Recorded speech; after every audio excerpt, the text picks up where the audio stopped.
Hi friends, very good evening. ಇವತ್ತು ಕೂಡ ಜ್ಯೋತಿಷ್ಶಾಸ್ತ್ರಕ್ಕೆ ಸಂಬಂಧಪಟ್ಟಂಗೆ ಒಂದು ವಿಶೇಷವಾದ ಟಾಪಿಕ್ ಮೇಲೆ ಚರ್ಚೆ ಮಾಡೋಣ. ಇವತ್ತು ನನ್ನ ಕೇತು ಮಹಾದಶೆ ಒಳಗಡೆ ರಾಹು ಅಂತರ್ದಶ ಹೇಗೆ ಇತ್ತು ಅನ್ನೋದ್ರ ಬಗ್ಗೆ ನಾನು ನಿಮಗೆ ಮಾಹಿತಿ ನೀಡ್ತಾ ಹೋಗ್ತೀನಿ ಮಿತ್ರೆ. ಒಂದು ಕೇತು ಒಳಗಡೆ ರಾಹು ಭುಕ್ತಿ ಏನಿದೆ, ಅಪ್ಕಮಿಂಗ್ ನಾಳೆ ಬರುವಂಥ ಏಪ್ರಿಲ್ ಫಸ್ಟ್ ವೀಕಲ್ಲಿ ಮುಕ್ತಾಯ ಆಗಲಿಕ್ಕೆ ಹೋಗ್ತಾ ಇದೆ. ನಾನು ಅತ್ಯಂತ ಭಯಪಟ್ಟಿರುವಂಥ ಒಂದು ಕಾಂಬಿನೇಷನ್ ಅಂದರೆ ಇದೇ ಕಾಂಬಿನೇಷನ್. ಕೇತು ಮಹಾದಶೆ ಒಳಗಡೆ ರಾಹು ಭುಕ್ತಿ ಏನಿದೆ, ತುಂಬ ಜನರ ಲೈಫಲ್ಲಿ one of the most dangerous role play ಮಾಡುವಂಥ ಚಾನ್ಸಸ್ ಇರುತ್ತೆ if there Ketu and Rahu are not well placed ಮಿತ್ರೆ. ಯಾಕಂದರೆ ಎರಡೂ ಗ್ರಹಗಳು secret, fast, sudden, unpredictable, separate ಮಾಡುವಂತಹ ಗ್ರಹಗಳು ಮತ್ತು ವಿಚಿತ್ರವಾದ ಫಲ ಕೊಡುವಂಥ ಗ್ರಹಗಳು ಮಹಾದಶ ಅಂತರ್ದಶ ಬಂದಾಗ ವ್ಯಕ್ತಿಯ ಲೈಫಲ್ಲಿ ಅಲ್ಲೋಲ ಕಲ್ಲೋಲ ಎಬ್ಬಿಸಿ ಹೋಗಿಬಿಡ್ತವೆ. ಸೊ ಅದೇ ಬಿಗ್ಗೆಸ್ಟ್ ಪ್ರಾಬ್ಲಮ್ಮು ಕೇತು ಒಳಗಡೆ ರಾಹು ಅಥವಾ ರಾಹು ಒಳಗಡೆ ಕೇತು ಮಹಾದಶ ಅಂತರ್ದಶ ಬಂದಾಗ. ಓಕೆ, ಸೊ ಕೇತು ಮುಗೀತು, ಕೇತು ಶುಕ್ರ ಮುಗೀತು, ಕೇತು ಸೂರ್ಯ ಮುಗೀತು, ಕೇತು ಚಂದ್ರಮ ಮುಗೀತು, ಕೇತು ಮಂಗಳ ಮುಗೀತು. ಅವರ ದಯದಿಂದ ಕೇತು ರಾಹುನು ಎಂಡು ಸುಖಕರವಾಗಿ ಮುಗಿಯಕ್ಕೆ ಬಂತು ಮಿತ್ರೆ. ಓಕೆ, ಕೇತು ಮಹಾದಶೆ ಆಗಿರ್ಬೋದು, ರಾಹು ಮಹಾದಶೆ ಆಗಿರ್ಬೋದು, ಅಂತರ್ದಶಗಳಾಗಿರ್ಬೋದು, ಈ 70% ಜನರಿಗೆ ಏನಿದೆ ಆಲ್ಮೋಸ್ಟ್ ನೆಗೆಟಿವ್ ಆಗಿರ್ತದೆ. ಓನ್ಲಿ 30% ಜನರಿಗೆ ಏನಿದೆ ಅದ್ಭುತವಾದ ರಾಜಯೋಗ, ಬೆಸ್ಟ್ ಫಲ, ಒಳ್ಳೆ ಫಲ ನೀಡುವಂಥ ಚಾನ್ಸಸ್ ಇರುತ್ತೆ. ಬಟ್ 70% ಜನರಿಗೆ ಇದು ಬಹಳ ಕ್ರೂರವಾಗಿ ಫಲ ನೀಡುವಂಥ ಚಾನ್ಸಸ್ ಭಾಳ ದಟ್ಟವಾಗಿರ್ತದೆ. ಓಕೆ, ಸೊ ಕೇತು ಒಳಗಡೆ ಕೇತು ಸ್ಟಾರ್ಟ್ ಆದಾಗ ನಾನು ಫಸ್ಟ್ ಟೈಮ್ ಅಯ್ಯಪ್ಪ ಸ್ವಾಮಿ ಮಾಲೆ ಹಾಕ್ಕೊಂಡು ಅಯ್ಯಪ್ಪ ಸ್ವಾಮಿ ಶಬರಿಮಲೆ ಬೆಟ್ಟ ಹತ್ತಿ, ಸೊ ಇವನ್ ಸ್ಟೆಪ್ಸು ಕೂಡ ಹತ್ತಿರೋದು ಕೇತು ಒಳಗಡೆ ಕೇತುವಿನ ಭುಕ್ತಿಯಲ್ಲಿ ಮಿತ್ರೆ. Ketu colour black, so black dress, black lungi, black ಎಲ್ಲವೂ ಬ್ಲ್ಯಾಕ್ ಮಯವಾಗಿತ್ತು. ಸೊ ಇವನ್ 45 ಡೇಸ್ವರೆಗೂ habits, food style, sexual life ಎಲ್ಲದರಿಂದ ದೂರ ಇರಬೇಕಾಗಿ ಬಂದಿತ್ತು. ಸೊ ಕೇತು ಒಳಗಡೆ ಆಯಿತು. ಕೇತು ಮಹಾದಶ ಸ್ಟಾರ್ಟ್ ಆಗಿದ್ದಾಗಿ ಹಿಡ್ಕೊಂಡು ಅದರ ಮಧ್ಯದಲ್ಲಿ ಬಂದಿರುವಂಥ ಅಷ್ಟು ಭುಕ್ತಿಗಳಲ್ಲಿ ನಾನು ವಿಶೇಷವಾದ ದೇವಸ್ಥಾನ ದರ್ಶನ ಮಾಡಿರೋದು ಒಂದು ವಿಶೇಷ. ಅದು ನಾನು ನೋಡಿಬಿಟ್ಟು ಮಾಡಿರೋದಲ್ಲ, ಆಟೋಮೆಟಿಕ್ಕಾಗಿ ಆಗಿರೋದು. ಓಕೆ, ಏನೋ ಈ ದಶ ಬರ್ತಾ ಇದೆ, ಭುಕ್ತಿ ಬರ್ತಾ ಇದೆ, ಸೊ ಇದಕ್ಕೆ ಈ ದೇವರು ಒಳ್ಳೆಯದು, ಹಿಂಗೆ ಹೋಗಬೇಕು ಅಂತ ಇದು ಪ್ಲ್ಯಾನ್ಡ್ ಅಲ್ಲ. ಓಕೆ, ಆಟೋಮೆಟಿಕ್ಕಾಗಿ ಆಗಿರುವಂಥದ್ದು. ನಂಬರ್ 1 ಅಯ್ಯಪ್ಪ ಸ್ವಾಮಿ ಮಾಲೆ, ಅಯ್ಯಪ್ಪ ಸ್ವಾಮಿ ಟೆಂಪಲ್ ದರ್ಶನ, ಶಬರಿಮಲೈ ಬೆಟ್ಟ ಹತ್ತೋದಾಗಿರ್ಬೋದು, ಹಿಮವದ್ ಗೋಪಾಲ ಸ್ವಾಮಿ ಬೆಟ್ಟ ದರ್ಶನ ಮಾಡಿದ್ದೀನಿ. ತಿರುಪತಿ ಎಷ್ಟೋ ವರ್ಷಗಳ ನಂತರ 20-25 ವರ್ಷ ನಂತರ ತಿರುಪತಿ ದರ್ಶನ ಆಗಿದೆ. ಭೂವರಹ ಸ್ವಾಮಿ, ಕೇತು ಒಳಗಡೆ ರಾಹು ಭುಕ್ತಿ ಸ್ಟಾರ್ಟ್ ಆದಾಗ ಭೂವರಹ ಸ್ವಾಮಿದು ದರ್ಶನ ಆಗಿರೋದು ಒಂದು ವಿಶೇಷ ಮಿತ್ರೆ. ಸೊ ಏನೋ ಗೊತ್ತಿಲ್ಲ, ಅದು ತನ್ನಷ್ಟಕ್ಕೆ ತಾನೇ ಆಗ್ತಾ ಹೋಗಿದ್ವಿ. ಕಾಶಿ ವಿಶ್ವನಾಥ್ ಕೂಡ ಕೇತು ಒಳಗಡೆ ರಾಹು ಇನ್ನಲ್ಲೇ ನಾನು ಹೋಗಿ ಬಂದಿದ್ದೀನಿ ಸೆಕೆಂಡ್ ಟೈಮು.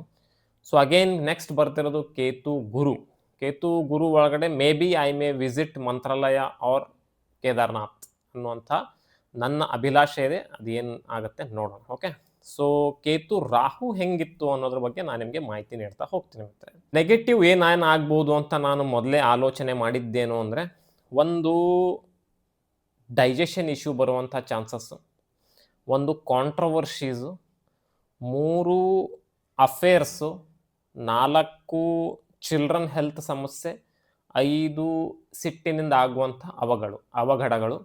ಈ 5 ನಂದು ನೆಗೆಟಿವ್ ಆಗಬಹುದು ಅನ್ನೋದು ದಶಾ ಶುರುವಾಗೋಕ್ಕಿಂತ ಮುಂಚೆ ನಾನು ಹಾಕಿರುವಂಥ ಲೆಕ್ಕಾಚಾರದ ಪ್ರಕಾರ. ಓಕೆ, ಬಟ್ ಇದರಲ್ಲಿ ಅಂಥದ್ದೇನು ಆಗೇ ಇಲ್ಲ. ಯಾಕೆ ಆಗಿಲ್ಲ ಅಂದರೆ, ನಾನು ಹೇಳ್ದಂಗೆ ಶನಿ ಒಳಗಡೆ ರಾಹು ಭುಕ್ತಿ ವಾಸ್ ನಾಟ್ ಗುಡ್, ಬುಧನ ಒಳಗಡೆ ರಾಹು ಭುಕ್ತಿ ವಾಸ್ ನಾಟ್ ಗುಡ್, ಕೇತು ಒಳಗಡೆ ರಾಹು ಭುಕ್ತಿ was wonderful and very good. ಯಾಕೆ ಹೀಗೆ ಆಗ್ಲಿಕ್ಕೆ ಕಾರಣ ಏನು ಅಂದರೆ, Shani is not well placed, maybe Budha is not well placed, or Shani ಮತ್ತು ಬುಧ ಏನಿದ್ದಾನೆ ಅವರಿಬ್ಬರಿಗೂ ರಾಹು ಆಗಿ ಬರದೇ ಇರೋಕ್ಕೆ ಆಗಿರ್ಬೋದು. ಮತ್ತು Shani is placed in 12th house, Budh is placed in 8th house, ಅದು ಒಂದು ಕಾರಣ ಇರ್ಬೋದು. ಮತ್ತು ಶನಿ, ಬುಧ, ರಾಹು 3 ಕೂಡ ವಾತ ಪ್ರಕೋಪ, ವಾಯುವನ್ನು ಕ್ರಿಯೇಟ್ ಮಾಡುವಂತಹ ಗ್ರಹಗಳು. ಮೇ ಬಿ ದ ರೀಸನ್ ಇರ್ಬೋದು. ಸೊ ಒಟ್ಟಿನಲ್ಲಿ ಅವೆರಡೂ ಮಹಾದಶಗಳಲ್ಲಿ ಭುಕ್ತಿ ಚೆನ್ನಾಗಿರಲಿಲ್ಲ. ಬಟ್ ಕೇತು ಒಳಗಡೆ ಭುಕ್ತಿ ವಂಡರ್ಫುಲ್, ಅದ್ಭುತವಾಗಿತ್ತು ಮಿತ್ರ. ಕಾರಣ ಏನು ಅಂದರೆ ಮಹಾದಶ ಲಾರ್ಡ್ ವಾಸ್ ವೆಲ್ ಪ್ಲೇಸ್ಡ್. ನಾನು ತುಂಬ ಸರಿ ಹೇಳಿದ್ದೀನಿ, ಅಂತರ್ದಶ ಅಥವಾ ಭುಕ್ತಿಯ ಫಲ ಕೂಡ ಮಹಾದಶ, ಯಾವ ಗ್ರಹದ ಮಹಾದಶ ನಡೀತಾ ಇರ್ತದೆ ಆ ಗ್ರಹ ಅದ್ಭುತವಾಗಿ ಫಲ ನೀಡ್ತಾ ಇದ್ರೆ ಆಲ್ರೆಡಿ ಅದರಂಗೆನೆ ಫಾಲೋ ಮಾಡೋದು ಬಹಳ ಖಚಿತವಾಗಿ ನನಗೆ ಅನಿಸ್ಲಿಕ್ಕೆ ಶುರು ಮಾಡಿದೆ. ಯಾಕಂದರೆ ನಾನು ಶನಿ ಮಹಾದಶ ಒನ್ ಆಫ್ ದಿ ಲಾಂಗೆಸ್ಟ್ ಮಹಾದಶ ನೋಡಿದ್ದೀನಿ. ಬುಧ ಮಹಾದಶ ಕೂಡ ಒನ್ ಆಫ್ ದಿ ಲಾಂಗೆಸ್ಟ್ ಮಹಾದಶ ನಾನು ನೋಡಿದ್ದೀನಿ ಜೀವನದಲ್ಲಿ. ಸೊ ಇವೆರಡು ದಶಗಳಲ್ಲೂ ಅಷ್ಟು ಅಂತರ್ದಶಗಳು ನನ್ನ ಅನುಭವದಲ್ಲಿ ಆಗಿ ಹೋಗಿರೋ ಕಾರಣಕ್ಕಾಗಿ ಸೊ ಎಲ್ಲರೂ ಅನುಭವಿಸ್ತಾರೆ, ಬಟ್ ಲಾಂಗ್ ಟರ್ಮಲ್ಲಿ ಅನುಭವಿಸೋದು ಸ್ವಲ್ಪ ಕಷ್ಟದಾಯಕವಾಗಿರ್ತದೆ. ಓಕೆ, ಒಂದು ಕಾರಣ ಅದು ಇರ್ಬೋದು. ಎರಡನೇ ಕಾರಣ ಏನು ಅಂದರೆ ಕೇತು ಯಾವ ಮನೆಯಲ್ಲಿ ಕೂತಿದ್ದಾನೆ, ರಾಹು ಯಾವ ಮನೆಯಲ್ಲಿ ಕೂತಿದ್ದಾನೆ, ಅವೆರಡೂ ಮನೆಯ ಸ್ವಾಮಿಗಳು ಕೇಂದ್ರದಲ್ಲಿದ್ದಾರೆ. ಕೇತು ಲಿಬ್ರಾ ಅಥವಾ ತುಲಾದಲ್ಲಿದ್ದಾನೆ, ರಾಹು ಮೇಷರಾಶಿಯಲ್ಲಿದ್ದಾನೆ. ಸೊ ಇಬ್ಬರದು ಲಾರ್ಡ್ ಶುಕ್ರ ಆ್ಯಂಡ್ ಮಂಗಳ ಇಬ್ಬರೂ ಕೂಡ D1ನಲ್ಲಿ ಕೇಂದ್ರದಲ್ಲಿದ್ದಾರೆ, D9ನಲ್ಲಿ ಕೇಂದ್ರದಲ್ಲಿದ್ದಾರೆ, D10ನಲ್ಲಿ ಕೇಂದ್ರದಲ್ಲಿರೋ ಕಾರಣಕ್ಕಾಗಿ that may be the second reason. Okay, next Ketu ಯಾವ ನಕ್ಷತ್ರದಲ್ಲಿ ಕೂತಿದ್ದಾನೆ, ಚಿತ್ರಾ ನಕ್ಷತ್ರದಲ್ಲಿ ಕೂತಿರೋದಾನೆ, ಅವನ ಅಗೇನ್ ಲಾರ್ಡ್ ಮಂಗಳ, ಹಿ ಈಸ್ ಇನ್ ಕೇಂದ್ರ. ರಾಹು ಯಾವ ನಕ್ಷತ್ರದಲ್ಲಿ ಕೂತಿದ್ದಾನೆ, ಅಶ್ವಿನಿ ನಕ್ಷತ್ರದಲ್ಲಿ ಕೂತಿದ್ದಾನೆ, again Ashwini lord is Ketu, Ketu is also well placed. ಇದು ಮೂರನೇ ರೀಸನು ಇರಬಹುದು ಮಿತ್ರ. ಓಕೆ, ಸೊ ಈ 2-3 ರೀಸನ್ಗೋಸ್ಕರ ಖಂಡಿತವಾಗೂ ಮೇ ಬಿ ಒಳ್ಳೇದು ಅಂದರೆ ಏನೋ ನನಗೇನು ಕೋಟ್ಯಾಧೀಶ್ವರ ಮಾಡೋದು ಅಥವಾ ಕೋಟಿ ದುಡ್ಡು ಬಂತನಂತ ನಾನು ಹೇಳ್ತಾ ಇಲ್ಲ. ನೆಮ್ಮದಿ ಮುಖ್ಯ, ನೆಮ್ಮದಿ, peace of mind, no controversies, no health ಸಮಸ್ಯೆ, ಇಷ್ಟಿದ್ರೆ ಸಾಕು. ಅದು ಅದರಷ್ಟು ದೊಡ್ಡ ರಾಜಯೋಗ ಇಲ್ಲ ಅನ್ನೋದು ನನ್ನ ನಂಬಿಕೆ. ಸೊ ಅದು ಆಗಿದೆ. ಓಕೆ, ಸೊ ಏನೇನು ನೆಗೆಟಿವ್ ಆಗುತ್ತೆ ಅಂತ ಅಂದ್ಕೊಂಡಿದ್ದೆ ಅದು ಯಾವುದು ಕೂಡ ಆಗಿಲ್ಲ. ಸೊ ಪಾಸಿಟಿವ್ ಕಡೆ ಬಂದರೆ ವ್ಯಕ್ತಿ ಕ್ರಿಯೇಟಿವ್ ಆಗ್ತಾನೆ. ಓಕೆ, ಯಾಕಂದರೆ Rahu sitting in 5th house, ಮೇಷರಾಶಿಯಲ್ಲಿ ಕೂತಿರೋ ಕಾರಣಕ್ಕಾಗಿ ಕ್ರಿಯೇಟಿವ್ ಆಗ್ತಾನೆ. ಕ್ರಿಯೇಟಿವ್ ಆದಾಗ ಮತ್ತು ರಾಹುವಿನ ಭುಕ್ತಿಯಲ್ಲಿ ನಾನು ಮಾಡಿರುವಂಥ ಅವಾಂತರಗಳನ್ನು ನಾನು ನಿಮಗೆ ಎಕ್ಸ್ಪ್ಲೇನ್ ಮಾಡ್ತೀನಿ ಮಿತ್ರ. ಓಕೆ, ಒಂದನೇದು I became software engineer, I became web designer, I became chartered accountant. So ಯಾಕೆ ಇವೆಲ್ಲ ಹೇಳ್ತಾ ಇದ್ದೀನಿ ಅಂದರೆ ಕೇತು ಸೂರ್ಯ, ಕೇತು ಚಂದ್ರಮಾದೊಳಗಡೆ ನಾನೊಂದು ವೆಬ್ಸೈಟ್ ಓಪನ್ ಮಾಡಿದ್ದೆ ಮಿತ್ರ. ನಿಮಗೆಲ್ರಿಗೂ ಗೊತ್ತಿರ್ಬೋದು, ನೆನಪಿರ್ಬೋದು, ayushmitra.com ಅಂತ. ಅದು ಡಬ್ಬಿದ್ದು ಹೋಯ್ತು. ಬಟ್ ಅದು ನಾನು ಒಂದು ಸಾಫ್ಟ್ವೇರ್ ಕಂಪನಿಗೆ ಕೊಟ್ಟಿದ್ರು. ಓಕೆ, ನೋ ಪ್ರಾಬ್ಲಮ್, ನಾನು ಹೇಳ್ದಂಗೆಲ್ಲ ಅವ್ರು ಮಾಡಿಕೊಟ್ರು, ಎಲ್ಲ ನಡೀತಿತ್ತು. ಒಂದು ಸರಿ ಕಂಪ್ಲೀಟ್ ಪೇಮೆಂಟ್ ಆದಮೇಲೆ, ಅದು ಲೈವ್ ಆದಮೇಲೆ ಕೆಲವೊಂದು ಸಮಸ್ಯೆಗಳು ಆ ವೆಬ್ಸೈಟಲ್ಲಿ ಬರ್ಲಿಕ್ಕೆ ಶುರು ಮಾಡಿತು. ಆ ಸಮಸ್ಯೆಗಳು ಬರ್ಲಿಕ್ಕೆ ಶುರು ಮಾಡಿದಾಗ ವಾಪಸ್ ಅವ್ರಿಗೆ ಫೋನ್ ಮಾಡಿದರೆ no response from them. But ನನಗೆ ನಾಲೆಜ್ ಇಲ್ಲ, ನಾನಂತೂ ಡಾಕ್ಟ್ರು, ನಾನೇನು ಸಾಫ್ಟ್ವೇರ್ ಇಂಜಿನಿಯರ್ ಅಲ್ಲ. ಬಟ್ ನಾನು ಏನು ಮಾಡಬೇಕು ನನಗೆ ಗೊತ್ತೇ ಇಲ್ಲ. ಅದು ಏನೇನು ಮಾಡಿದ ಅಂತ ಗೊತ್ತಿಲ್ಲ, ಅದೇನು ಕ್ರೆಡೆನ್ಷಿಯಲ್ಸ್ ಗೊತ್ತಿಲ್ಲ, API ಕೀಸ್ ಅಂದರೆ ಏನು ಗೊತ್ತಿಲ್ಲ, ಏನೂ ಗೊತ್ತಿಲ್ಲ, ಜೀರೋ ನಾಲೆಜ್. ಅದು ಕ್ಲೋಸ್ ಆಗಿ ಹೋಯಿತು. ಅದಾದ ನಂತರ ನನಗೆ ಕೇತು ಒಳಗಡೆ ರಾಹು ಭುಕ್ತಿ ಸ್ಟಾರ್ಟ್ ಆದಾಗ ನಾನೇ ಸಾಫ್ಟ್ವೇರ್ ಇಂಜಿನಿಯರ್ ಆದೆ ಮಿತ್ರ. ಸೊ ಈಗಂತೂ ಗೊತ್ತೇ ಇದೆ, ರಾಹು ಈಸ್ ಎ ಟೆಕ್ನಾಲಜಿ ಗ್ರಹ, ರಾಹು ಈಸ್ ಎ ಫಾರೆನ್ ಗ್ರಹ, Rahu is out of box thinking ಗ್ರಹ, ರಾಹು ಈಸ್ ಕ್ರಿಯೇಟಿವ್ ಗ್ರಹ. ರಾಹು ದಶಾ ಭುಕ್ತಿ ನಡೆಯುವಾಗ ರಾಹು ವೆಲ್ ಪ್ಲೇಸ್ಡ್ ಇದ್ದರೆ ಆ ವ್ಯಕ್ತಿ ತನ್ನ ಮೈಂಡಿನಿಂದ ಏನು ಬೇಕಾದ್ರೂ ಮಾಡ್ಬೋದು ಅನ್ನೋದು ನನ್ನ ನಂಬಿಕೆ ಮತ್ತು ನನ್ನ ಅನುಭವದಲ್ಲಿ ಇದು ತೋರಿಸಿದೆ ಮಿತ್ರೆ.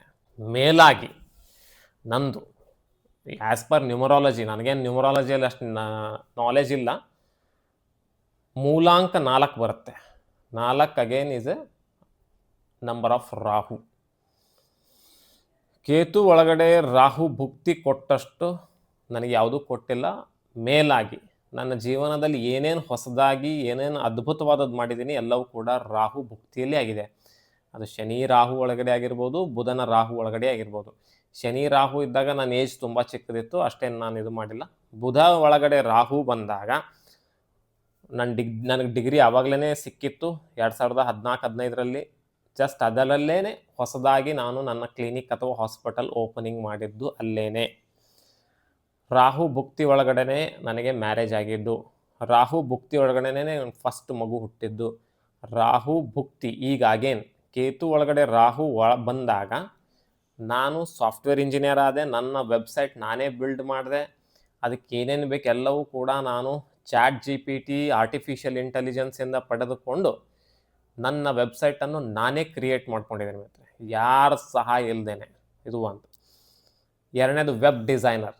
ಅದಕ್ಕೆ ಏನೇನು ಬೇಕು web design, even payment gateway, Razorpay, PayPal, ಏನೇನು ಬೇಕು ಎಲ್ಲವೂ ಕೂಡ ನಾನೇ ಕ್ರಿಯೇಟ್ ಮಾಡ್ಕೊಂಡಿದ್ದೀನಿ. ಚಾರ್ಟರ್ಡ್ ಅಕೌಂಟೆಂಟ್ ಕೂಡ ಥರ ಆಗಿದ್ದೀನಿ ಮಿತ್ರ ನಾನು. ಅದು ಹೇಗೆ ಅಂದರೆ GST ಸ್ವಂತ ಫೈಲಿಂಗ್, GST ಹೊಸದಾಗಿ ಇದು ಮಾಡೋದು, ಇನ್ಕಮ್ ಟ್ಯಾಕ್ಸ್ ITR ಫೈಲ್ ಮಾಡೋಕ್ಕೆ ಒಂದು ಇನಾಯತ್ DSC ಸಿಗ್ನೇಚರ್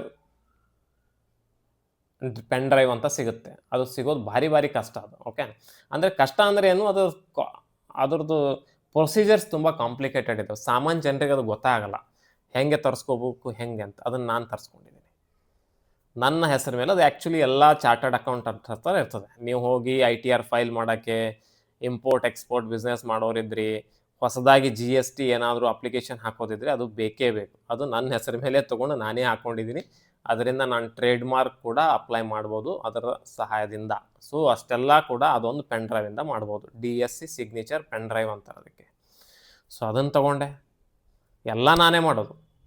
ಮತ್ತು ನಮ್ಮ ಹೊಸದಾಗಿ ಕಂಪ್ನಿ ಲಾಂಚ್, GVK ಹರ್ಬಲ್ಸ್ ಅನ್ನುವಂಥ ಒಂದು ಹೊಸದಾಗಿ ಕಂಪ್ನಿನೂ ಲಾಂಚ್ ಮಾಡಿದ್ವಿ. ಅದರೊಳಗಡೆ ಬಂದಿರುವಂಥ 3-4 ಪ್ರಾಡಕ್ಟ್ ಇದ್ದಾವೆ. ಸದ್ಯಕ್ಕೆ ಫಸ್ಟ್ ಪ್ರಾಡಕ್ಟ್ ಒಂದೇ ಲಾಂಚ್ ಮಾಡಿದ್ವಿ, ಅದರ ಹೆಸರು ಸೂಕ್ತ ಅಂಥೇಳಿ. ಸೂಕ್ತ ಒಂದು ಹರ್ಬಲ್ ಅಥವಾ ಆಯುರ್ವೇದಿಕ್ ನಿದ್ದೆಗೆ ಯೂಸ್ ಮಾಡುವಂಥ ಒಂದು ಔಷಧಿ. ಅಮೆಝಾನಲ್ಲಿ ಲಿಸ್ಟ್ ಆಗಿದೆ ಮಿತ್ರ. ಅದು ನೀವು ಅಮೆಝಾನಲ್ಲಿ ಹೋಗಿ ಸೂಕ್ತ ಆಯುರ್ವೇದ ಅಂತ ಹಾಕಿದರೆ ಅದು ಬಂದ್ಬಿಡುತ್ತೆ ನಿಮಗೆ. ಅಮೆಝಾನಲ್ಲಿ ನಿದ್ದೆ ಮಾತ್ರೆ ಎಂದು ಲಿಸ್ಟ್ ಆಗೋದು one of the very complicated procedure. ಅದು ಆರಾಮ್ ನಾನು ಮಾಡ್ತೀನಿ, ನೀನು ಮಾಡ್ತೀನಿ, ನನಗೂ ಫ್ರೀ ನಿನಗೂ ಫ್ರೀ, ಹಂಗಿಲ್ಲ. ಅದು ಬಟ್ಟೆ ಎಲ್ಲ ನೀವು ಮಾಡ್ಬೋದು. ಬಟ್ಟೆ ಮಾಡಿದೆ, ಶೂಸ್ ಮಾಡಿದೆ, ಅವೆಲ್ಲ ಮಾಡ್ಬೋದು. ನಿದ್ದೆ ಮಾತ್ರೆ ಔಷಧಿ ಮೆಡಿಸಿನ್ ಅಂತ ಬಂದು ಅಮೆಝಾನಲ್ಲಿ ಲಿಸ್ಟ್ ಆಗೋಕ್ಕೆ 1 ತಿಂಗಳ ಕಾಲ ಒಂದು ವರ್ಕೌಟ್ ತೊಗೊಂಡು ಮಿತ್ರ. ಏನು ಮೆಡಿಸಿನ್ ನಿಂದು, ಯಾವ ಮೆಡಿಸಿನ್ನು, ಹೆಂಗೆ ತಯಾರು ಮಾಡಿದೆ, ಅದರೊಳಗಡೆ ಏನೇನು ಕೆಮಿಕಲ್ಸ್ ಹಾಕಿದೆಯಾ, ಏನೇನು ಇಂಗ್ರೀಡಿಯೆಂಟ್ಸ್ ಹಾಕಿದೆ, ಹೆಂಗೆ ವರ್ಕ್ ಮಾಡುತ್ತೆ, ಕೆಮಿಕಲ್ ಅನಲೈಸಿಸ್ ಆಗಿದೆಯಾ, GMP ಸರ್ಟಿಫೈಡ್ ಇದೆಯಾ, ಇಂಪೋರ್ಟ್ ಎಕ್ಸ್ಪೋರ್ಟ್ ಎಂದು ಪರ್ಮಿಷನ್ಸ್ ಏನಾದರೂ ಇದೆಯಾ, ಉದ್ಯಮ ರಿಜಿಸ್ಟ್ರೇಷನ್ ಆಗಿದೆಯಾ, GST ಆಗಿದೆಯಾ, FSI ಲೈಸೆನ್ಸ್ ನಿನಗೆ ಸಿಕ್ಕಿದೆಯಾ, GMP ಸರ್ಟಿಫೈಡ್ ನಿನ್ನ ಕಂಪ್ನಿ. 100 ಪ್ರಶ್ನೆಗಳು, 100 ಡಾಕ್ಯುಮೆಂಟ್ಸ್ ಅವರಿಗೆ ಸಬ್ಮಿಟ್ ಮಾಡಬೇಕಾಗಿರುವಂಥ ಪರಿಸ್ಥಿತಿಯಲ್ಲಿ ಅವರಾಯಿತು. ಎಲ್ಲವೂ ಕೂಡ ಕೇತು ಒಳಗಡೆ ರಾಹು ಭುಕ್ತಿ ಸಲೀಸಾಗಿ ಮಾಡಿಕೊಟ್ಟು, ವಿತೌಟ್ ಯಾವುದು ಎಲ್ಲೂ ಅಡೆತಡೆ ಆಗಿಲ್ಲ, ಎಲ್ಲೂ ಸಮಸ್ಯೆ ಆಗಿಲ್ಲ, ಎಲ್ಲೂ ಆಬ್ಸ್ಟೆಕಲ್ ಇಲ್ಲ. ಎಲ್ಲವೂ ಕೂಡ ಆಗಿರೋದು ಓನ್ಲಿ ಲ್ಯಾಪ್ಟಾಪ್ ಮೊಬೈಲ್ ಟೆಕ್ನಾಲಜಿಯಿಂದ ಮಾತ್ರ. ಅದು ಬಿಟ್ಟು ಎಲ್ಲೂ ಕೂಡ ನಾನು ಫಿಸಿಕಲ್ ಆಗಿ ಓಡಾಡಿಲ್ಲ, ಏನೂ ಮಾಡಿಲ್ಲ. ಎಲ್ಲವೂ ಒಂದು ರೂಮಲ್ಲಿ ಕೂತ್ಕೊಂಡು ಒಂದು ಮೊಬೈಲು ಒಂದು ಲ್ಯಾಪ್ಟಾಪಿಂದನೇ ಆಗಿರುವಂಥದ್ದು ರಾಹು ಭುಕ್ತಿ ಒಳಗಡೆ ಇರ್ತಾರೆ. So this is the most amazing thing. ನಮ್ಮ ಪ್ರಾಡಕ್ಟ್ ಅಮೆಝಾನಲ್ಲಿ ಲಿಸ್ಟ್ ಆಗೋದೇ ಒಂದು ಅದ್ಭುತ ಅದು. ಓಕೆ, ಈಗ ನೆಕ್ಸ್ಟ್ ಅಪ್ಕಮಿಂಗ್ ಇನ್ನೂ 2 ಪ್ರಾಡಕ್ಟ್ಸ್ ಬರ್ತಾ ಇದ್ದಾವೆ. ಸೊ ಅದನ್ನು ಕೂಡ ಆದಾಗ ನಾನು ನಿಮಗೆ ಮಾಹಿತಿ ನೀಡ್ತೀನಿ ಖಂಡಿತವಾಗೂ. ಒಂದು ಡೈಜೆಷನ್ಗೆ ಸಂಬಂಧಪಟ್ಟ ಒಂದು ಸೆರಪ್ ಬರ್ತಾ ಇದೆ. ಇನ್ನೊಂದು ಡೇ ಟೈಮಲ್ಲಿ ಮೈಂಡನ್ನು ಕಾಮ್ ಮಾಡುವಂತಹ, ಡೇ ಟೈಮಲ್ಲಿ ಒಂದು ಅಶ್ವಗಂಧ, ಕಪಿಕಚ್ಚು, ಬ್ರಾಹ್ಮಿ, ಜಟಾಮಾಂಸಿ, ವಚ, ಟಗರ ಇರುವಂತಹ ಮತ್ತು ತ್ರಿಫಲ ಜೊತೆಗೆ ಮಿಕ್ಸ್ ಆಗಿರುವಂತಹ ಒಂದು ಅದ್ಭುತವಾದ ಪ್ರಾಡಕ್ಟು ಕೂಡ ಬರ್ತಾ ಇದೆ. ಈ ಸದ್ಯಕ್ಕಂತೂ ಸೂಕ್ತ ಒಂದು ಲಾಂಚ್ ಆಗಿದೆ. ಓಕೆ, ಮಾಡಿದ್ವಿ. ಅಲೋಪತಿ ಅಲ್ಲ, ಆಯುರ್ವೇದಿಕ್ ಇದೆ, ಸ್ವಲ್ಪ ಮೈಲ್ಡ್ ಆಗಿರುತ್ತೆ. You cannot compare with allopathy synthetic sleeping tablets. ನಮ್ಮದು ಸ್ವಲ್ಪ ಮೈಲ್ಡ್ ಆಗಿರ್ತದೆ. ಓಕೆ, ಕೆಲವರಿಗೆ ವ್ಯಕ್ತಿಗತ ಅನುಸಾರವಾಗಿ ಒಬ್ಬೊಬ್ಬರಿಗೆ ಅದರದ್ದು ಫಲ ಸಿಗ್ಬೋದು, ಇಲ್ಲ ಅಂತಿಲ್ಲ. ಕೆಲವರಿಗೆ ತುಂಬ ಒಳ್ಳೆ ನಿದ್ದೆ ಬರುವುದು, ಕೆಲವರಿಗೆ ಆಗೇ ಇಲ್ಲ ಸರ್ ಅನ್ಬೋದು. ಯಾಕಂದರೆ ಅವ್ರ ಬಾಡಿ ವೇಟ್ ಮೇಲೂ ಕೂಡ ಅದು ನಿರ್ಭರ ಇರುತ್ತೆ, ಮತ್ತು ಆಲ್ರೆಡಿ ಈಗಾಗಲೇ ಇರುವಂಥ ಮನೋರೋಗದ ಮೇಲೂ ಕೂಡ ನಿರ್ಭರ ಇರುತ್ತೆ. ಮತ್ತು ತುಂಬ ವರ್ಷಗಳಿಂದ ಆಲ್ರೆಡಿ ನಿದ್ದೆ ಮಾತ್ರೆ ಥರ ಜನ ತೊಗೋತಾ ಇರ್ತಾರೆ. ಅಂಥವ್ರಿಗೆ ಕೊಟ್ಟಾಗ ಏನು ಸರ್ ಏನು ಫೀಲೇ ಇಲ್ಲ, ಈ ಥರದ್ದು ಒಂದು ಕಮೆಂಟ್ಸ್ ಬರ್ಬೋದು, ಇಲ್ಲ ಅಂತಿಲ್ಲ. ಬಟ್ ಯಾವ ವ್ಯಕ್ತಿ ಮೊದಲು ಯಾವುದೂ ಏನು ತೊಗೊಂಡಿಲ್ಲ, ನೈಸರ್ಗಿಕವಾಗಿ ಬೇಕು, ಮೈಲ್ಡ್ ಬೇಕಂದ್ರೆ ಖಂಡಿತವಾಗೂ ಆ ಟ್ಯಾಬ್ಲೆಟು ಅದ್ಭುತವಾಗಿ ಕೆಲಸ ಮಾಡುತ್ತೆ. ಓಕೆ, ನೀವು ಟ್ರೈ ಮಾಡ್ಬೋದು. So coming to the back to the topic, Rahu ಏನೆಲ್ಲ ಮಾಡಿಸ್ತಾರೆ ನೋಡಿ. ಔಟ್ ಹೆಂಗೆ ವಿಚ್ ಥಾಟ್ಸ್ ಹೆಂಗೆ ಬರ್ತದೆ ನೋಡಿ. ಯಾವ ಡಾಕ್ಟ್ರಿಗೂ ಒಬ್ಬ ಡಾಕ್ಟ್ರು ವೆಬ್ ಡಿಸೈನರ್ ಆಗೋದು, ಚಾರ್ಟರ್ಡ್ ಅಕೌಂಟ್ ಥರ ಕೆಲಸ ಮಾಡೋದು, ಸಾಫ್ಟ್‌ವೇರ್ ಇಂಜಿನಿಯರ್ ಥರ ಆಗೋದು ಕಷ್ಟ. ಓಕೆ. ಈವನ್ ಈಗಿನ ಕಾಲದಲ್ಲಿ ನಿಮಗೆ chat GPT, AI artificial intelligence ಇದ್ರೂ ಕೂಡ you cannot do all such things. ಯಾಕಂದ್ರೆ ಕಾಂಪ್ಲಿಕೇಟೆಡ್ ಇದ್ದಾವೆ. ಸೊ ಈಸಿಯಾಗಿ ಸಿಗೋದಿಲ್ಲ ಅವೆಲ್ಲವೂ ಕೂಡ. ಓಕೆ. ತಲೆ ಹೊಡ್ಕೋಬೇಕು, ವಿಚಾರ ಮಾಡಬೇಕು, ಏನು ತಪ್ಪಿತು, ಏನು ಮಿಸ್ಟೇಕ್. ಒಂದು ಸಿಂಗಲ್ ಆಪ್ಷನ್ ಆಫ್ ಇದ್ದರೂ ಕೂಡ ಇಡೀ ಪೇಜ್ ಆಫ್ ಇರುತ್ತೆ. ಸೊ ಅಷ್ಟು ಬಹಳ ಸೂಕ್ಷ್ಮ ವಿಚಾರಗಳಿರ್ತವೆ ಸಾಫ್ಟ್‌ವೇರ್ ಬಿಲ್ಡ್ ಮಾಡುವಾಗ ಅಥವಾ ವೆಬ್ ಡಿಸೈನ್ ಮಾಡುವಾಗ ಅಂತ ನನಗೆ ಅನಿಸಿದೆ ಮಿತ್ರರೆ. ಮತ್ತು ಕೇತು, ರಾಹು ಈ ಗ್ರಹಗಳ ದಯೆನೇ ಬಹಳ ಮುಖ್ಯ ಇದರ ಮೇಲೆ. ಸೊ ನಾನು ಸ್ಟಾರ್ಟ್ ಆಗೋದಕ್ಕಿಂತ ಮುಂಚೆ ಹೆಂಗಪ್ಪ ಇದು ಈ ಏಜಲ್ಲಿ ಬಂತು ಅಂತ ವಿಚಾರ ಮಾಡ್ತಿದ್ದೆ. But it is going very smooth. ಕಾರಣ ಆಲ್ರೆಡಿ ನಾನು ಹೇಳಿದ್ದೀನಿ. ಬಟ್ ಇನ್ನೊಂದು ಕಾರಣ ನಾನು ನಿಮ್ಗೆ ಹೇಳ್ತೀನಿ. ಈ ಷೋಡಶ ವರ್ಗ ಚಾರ್ಟ್ಸ್ ಇರ್ತಾವಲ್ಲ, D1, D9, D10, D12, D7, D5, D20, D17, D60 ಒಂದು 20-25 ಚಾರ್ಟ್ಸ್ ಇದಾವೆ. ಓಕೆ. ನಾನು ಲೆಕ್ಕ ಹಾಕಿದ್ದೀನಿ ಮಿತ್ರರೆ, 20ರಿಂದ 25 ಚಾರ್ಟ್ಸಲ್ಲಿ ಸರಿಸುಮಾರು 18 ಚಾರ್ಟ್ಗಳಲ್ಲಿ ರಾಹು ಕೇತು ರಾಶಿ ವರ್ಗೋತ್ತಮ ಇದ್ದಾರೆ. ರಾಶಿ ವರ್ಗೋತ್ತಮ ಅಂದರೆ ಸೇಮ್ ರಾಶಿಯಲ್ಲಿ D1ನಲ್ಲಿ ಏನಿದ್ದಾರೆ ಆ 17 ಚಾರ್ಟಲ್ಲೂ ಸೇಮ್ ರಾಶಿ. ಮೇಷ ತುಲ, ಮೇಷ ತುಲ, ಮೇಷ ತುಲ ಎಲ್ಲದರಲ್ಲೂ ಸೇಮ್. ಇದು ವಿಶೇಷವಾಗಿ ನೋಡ್ಲಿಕ್ಕೆ ಸಿಗುತ್ತೆ. ಸೊ ನೆಕ್ಸ್ಟ್ ಅಪ್ಕಮಿಂಗ್ ಕೇತು ಒಳಗಡೆ Guru. I am expecting more spiritual path or spiritual journey ಮಿತ್ರ. ಯಾಕಂದರೆ ಇಬ್ಬರು ಒಟ್ಟಾರೆಯಾಗಿ ಸೇರಿ ಕರ್ಕರಾಶಿಯಲ್ಲಿ ಬರ್ತಾ ಇದ್ದಾರೆ. ಕೇತು ಆ ಕಡೆಯಿಂದ ಕರ್ಕರಾಶಿ ಎಂಟ್ರಿ, ಗುರು ಆ ಕಡೆಯಿಂದ ಕರ್ಕರಾಶಿಯಿಂದ ಎಂಟ್ರಿ, ಮಧ್ಯದಲ್ಲಿ ಕರ್ಕರಾಶಿಗೆ ಬರ್ತಾರೆ. ಸೊ ಇದು ಬಹಳ, ಯಾಕಂದರೆ ಗುರು ಉಚ್ಚನಾಗ್ಲಿಕ್ಕೆ ಹೋಗ್ತಾ ಇದ್ದಾನೆ. ಈಗ ಸಡನ್ನಾಗಿ ಆಗ್ತಾ ಇಲ್ಲ, ನೆಕ್ಸ್ಟ್ ಅಪ್ಕಮಿಂಗ್ ಲಾಸ್ಟಿಗೆ ಸೆಕೆಂಡ್ ಪಾರ್ಟ್ ಆಫ್ ಭುಕ್ತಿ ಅಲ್ಲಿ ಆಗ್ತಾ ಇದ್ದಾನೆ. ಬಟ್ ಸ್ಟಿಲ್ ನಾನು ಸ್ಪಿರಿಚುವಲ್ ಪಾತ್ ಅಥವಾ ಸ್ಪಿರಿಚುವಲ್ ಜರ್ನಿ ಇದು ಭಾಳ ಎಕ್ಸ್ಪೆಕ್ಟೇಷನ್ ಇಟ್ಕೊಂಡಿದ್ದೀನಿ. ಸೊ ಡೀಪ್ ಮೆಡಿಟೇಷನ್ನು, ಸೊ ಡೀಪ್ ಏನೋ ಒಂದು ವ್ಯಕ್ತಿ ಗುರು ಭುಕ್ತಿಯಲ್ಲಿ ಲೈಫ್ ಸ್ಟೇಬಲ್ ಇರುತ್ತೆ ಮತ್ತು ಟ್ರೆಡಿಷ್ನಲ್ ಇರ್ತಾನೆ, ಗುರುವಿನ ದರ್ಶನ ಆಗುತ್ತೆ, ಗುರು ಸಿಗ್ತಾನೆ ಒಬ್ಬ, ಮತ್ತು ಸ್ವಲ್ಪ ಧಾರ್ಮಿಕ ವಿಚಾರಗಳು ಹೆಚ್ಚಾಗ್ತವೆ, ಆಸ್ಟ್ರಾಲಜಿಕಲ್ ಇಂಟ್ರೆಸ್ಟ್ ಜಾಸ್ತಿ ಆಗ್ಬೋದು. ಸೊ ಎಲ್ಲವೂ ಕೂಡ ನೋಡ್ಲಿಕ್ಕೆ ಸಿಗುತ್ತೆ. Hope for the best. Okay. So upcoming ಡೇಸಲ್ಲಿ ಇದೂ ಕೂಡ ನೆಕ್ಸ್ಟ್ ಕೇತು ಗುರು ಮುಗಿಯುವಾಗ ನನ್ನ ಅನುಭವ ನಿಮ್ಮ ಜೊತೆ ಶೇರ್ ಮಾಡ್ಕೊತೀನಿ ಖಂಡಿತವಾಗೂ. ಓಕೆ.